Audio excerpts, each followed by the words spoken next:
Un año para recordar. El nombre de esta graduada es...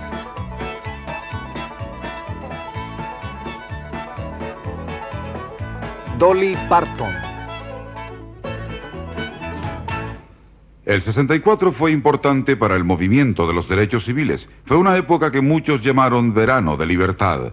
Y un año que vio enormes progresos y algunas pérdidas trágicas. Pero estaba claro que en el 64 este movimiento iba a toda marcha. Noticias de Estados Unidos, la gran marcha de Washington.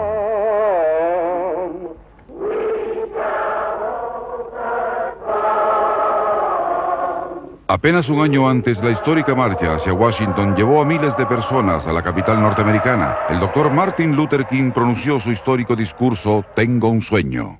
Tengo un sueño de que un día en las rojas colinas de Georgia, los hijos de antiguos esclavos y los hijos de antiguos esclavizadores podrán sentarse juntos en la mesa de la hermandad. Tengo un sueño. Ahora, en el 64, Estados Unidos convertiría ese sueño en una realidad. El discurso de King fue escuchado en todo el mundo y el mundo respondió. En el 64 viajó a Suecia para recibir el Premio Nobel de la Paz. Con sus 35 años fue el más joven en recibir este premio. King llevó sus mensajes a otros países de Europa a través de discursos y conferencias. Aún falta un largo camino por recorrer, pero creo que lo importante es que estamos progresando. Tenía razón, aún faltaba mucho por recorrer. La segregación y la discriminación racial continuaba siendo implacable en el sur. Los gobiernos locales usaban a sus tropas para evitar cualquier intento de cambiar lo establecido. Para combatirlo, las organizaciones de los derechos civiles enviaron a jóvenes estudiantes del norte, blancos y negros, a ciudades del sur para trabajar por la justicia y la igualdad. Esta acción enfrentó una resistencia brutal. A solo 2 semanas de iniciado el verano de la libertad, 3 jóvenes colaboradores del movimiento, James Chaney, Andrew Goodman y Michael Schweiner, fueron asesinados por el Ku Klux Klan. Fueron enterrados en un hoyo hecho con un tractor y luego cubiertos. El auto fue quemado a unos 25 kilómetros de distancia para confundir a las autoridades. El gobernador de Mississippi de aquel momento rehusó permitir la investigación del FBI.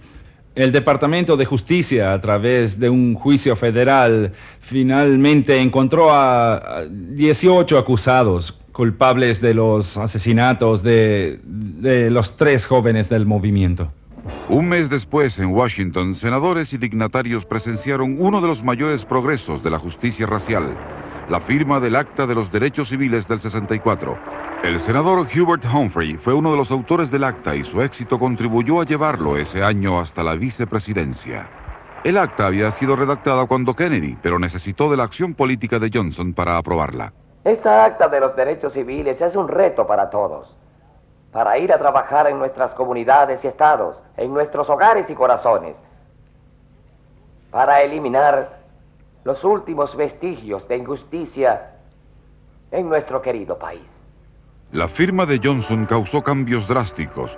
La nueva ley prohibía la discriminación racial en empleos, instalaciones públicas, sindicatos y otra gran cantidad de situaciones donde estos crímenes eran ofensas federales. Johnson obsequió plumas como recuerdo de la histórica ocasión. Una de ellas fue para Martin Luther King, cuyo heroico esfuerzo hizo realidad este mandato federal en pro de la justicia.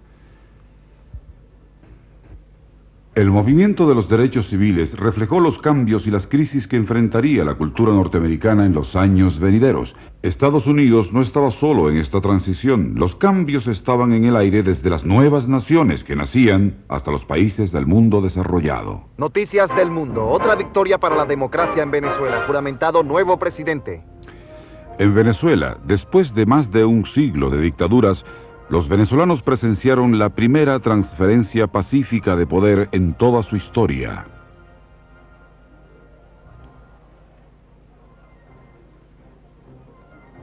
El presidente, el doctor Raúl Leoni, apoyado en la exportación petrolera, modernizó a Venezuela a un ritmo mucho mayor que sus vecinos sudamericanos.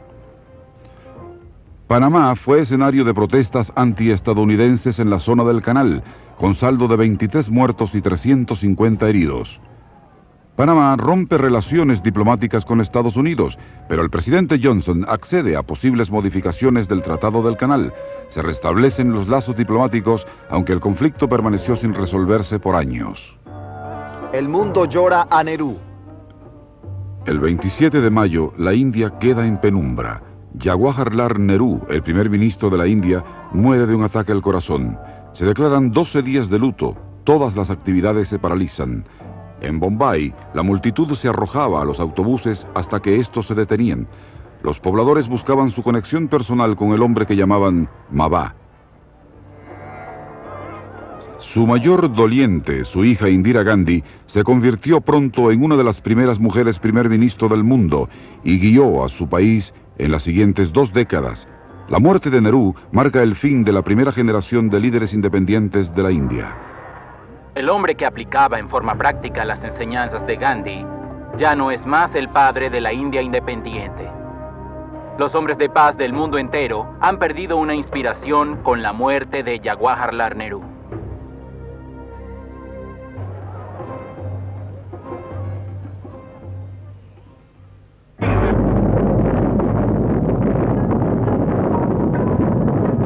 China detona su primer mecanismo nuclear y lo celebra con festejos populares en las calles.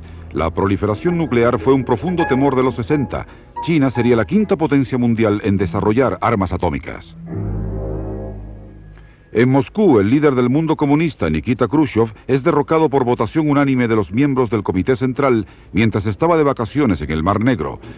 Las malas políticas de Khrushchev en agricultura y administración industrial fueron la razón principal de su caída. El hombre que simpatizó con Mao, que dirigió la crisis misilística de Cuba y que se involucró en el juicio a Gary Power, el carismático reformador social que profetizaba al occidente "los enterraremos", no fue mencionado de nuevo en la prensa soviética, excepto brevemente en el 71, cuando algunas líneas hablaban de la muerte del pensionado honorario Khrushchev. Leonid Brezhnev es elegido secretario general. La era Brezhnev marca un tipo de gobierno mucho más conservador, pero este obvia el estancamiento económico y la corrupción partidista hasta su muerte en el 82. Kenia es ahora república. En África nace una nueva nación. La antigua colonia británica, la nación de Kenia, se convierte en república independiente dirigida por su nuevo presidente Jomo Kenyatta, quien acompañó al exgobernador británico hasta el aeropuerto. El recuerdo de la sangrienta rebelión Mau Mau de los 50 es puesta de lado con el nuevo lema nacional de Kenyatta, Harambee, que significa luchemos juntos. El 64 marcó un histórico evento en el mundo de la religión. Se rompieron siglos de tradición cuando el Papa Paulo VI viajó en avión a la Tierra Prometida, convirtiéndose en el primer pontífice en salir del Vaticano. Para grabar esta histórica ocasión, los noticieros filmaron el viaje en color, en un formato de pantalla llamado Techniscope. La peregrinación papal.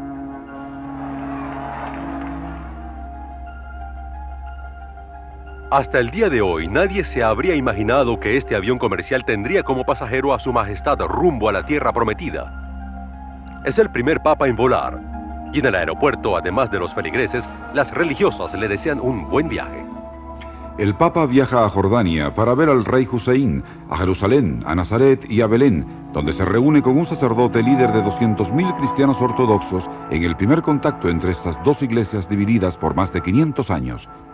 El Papa hace 6 viajes importantes en los años siguientes, transformando el papel del Papa como morador aislado del Vaticano en un misionero a nivel mundial. En otro cambio histórico de ese año, el latín deja de ser idioma oficial de la Iglesia Católica y la antigua institución inicia el proceso de cambiar con los tiempos. El 64 fue un año novedoso. Fue el año en que Clint Eastwood hizo su primera película, el año que Lee se casó con Dick, el año que Jimmy Hoffa fue a prisión y el año de una histórica victoria electoral por la presidencia.